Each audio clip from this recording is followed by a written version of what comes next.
tal amigos? Bienvenidos a nuestro segundo día de consagración, de preparación a la entrega total al Espíritu Santo. Hoy recordamos dos cosas importantes. La primera, la fidelidad a la gracia trae otras gracias. Ayer veíamos que la santidad es obra del Espíritu Santo. Y ayer veíamos en segundo lugar que el santo del día era la Sagrada Familia. Hoy veremos un santo muy importante, Juan Bautista. Vamos pues con lo primero, la fidelidad a la gracia atrae otras gracias. Ayer terminábamos diciendo esto, ¿no? La santidad es obra del Espíritu Santo y nos podemos preguntar cómo puede ser el Espíritu Santo, cómo obra el Espíritu Santo. Hay una frase iluminadora de San Francisco de Sales que nos dice: las inspiraciones son uno de los medios de los que se sirve el Espíritu Santo para guiar a cada uno en cada instante. Discernirlos y seguirlos es uno de los puntos más importantes de la vida devota. Es decir, no es un programa tuyo o mío, es seguir unas mociones que Dios pone. Y de ese seguimiento dependen grandes cosas. Una primera idea: esas mociones, esas inspiraciones son necesarias. Porque a veces tenemos el peligro o de relajarnos en ciertas cosas que deberíamos en cambio trabajar, o de exigirnos y darnos duro todo el tiempo, no lo hiciste, tal, en cosas que quizás deberíamos simplemente acoger. Por ejemplo, podemos a veces luchar con todas nuestras fuerzas por corregir un defecto de carácter, mientras que lo que Dios nos pide es simplemente aceptarnos a nosotros mismos con humildad y paciencia. Es decir, seguir las inspiraciones significa no simplemente ir con lo que nuestra imaginación nos propone que debería ser, es ir un poco más al fondo. Si no seguimos, en segundo lugar, esas inspiraciones, fracasamos. Porque, hermanos, hay una gran diferencia entre lo que Dios nos pide y lo que nosotros nos imaginamos que nos pide. Seguir las inspiraciones es dejar un poco esa imaginación e ir realmente a la realidad. En tercer lugar, es posible que nos enfrentemos continuamente con la experiencia de no tener fuerza y voluntad para cumplir los mandamientos, para tener paciencia, para tener constancia, para tener orden. Pero cuando somos fieles a una pequeña inspiración, hoy debo sonreír. El Señor me está pidiendo que haga esta pequeña oración. El Señor me está pidiendo que no ande haciendo cantaleta o que le reclame a esta persona. Cuando somos fieles a eso pequeño, esa fidelidad atrae otras gracias que nos dan fuerza para seguir adelante.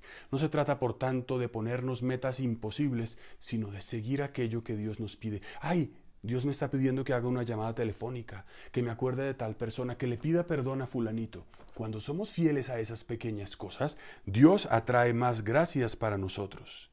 Porque dice el Señor en Mateo 25, siervo bueno y fiel, has sido fiel en lo poco, yo te confiaré lo mucho. Las inspiraciones, por tanto, son esas pequeñas cosas.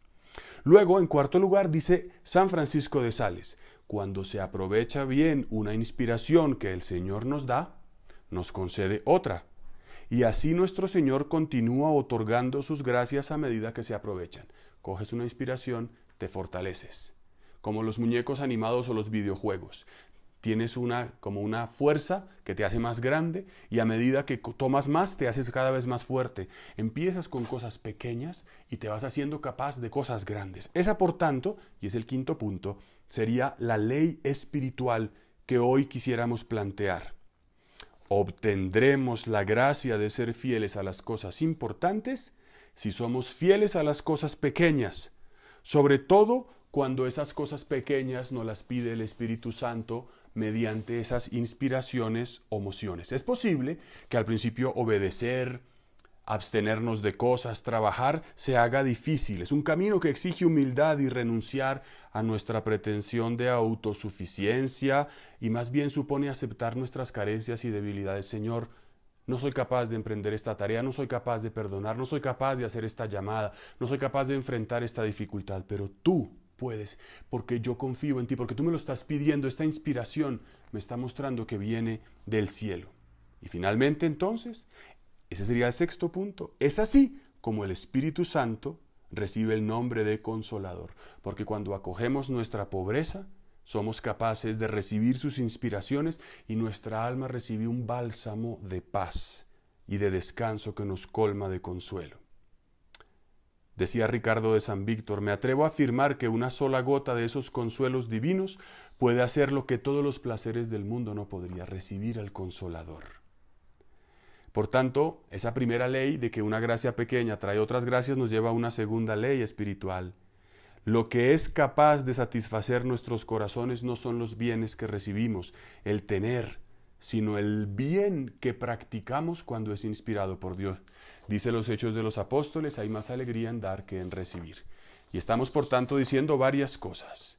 Las inspiraciones son necesarias. Si no las tenemos podemos fracasar. La experiencia nos dice que una nos lleva a las otras.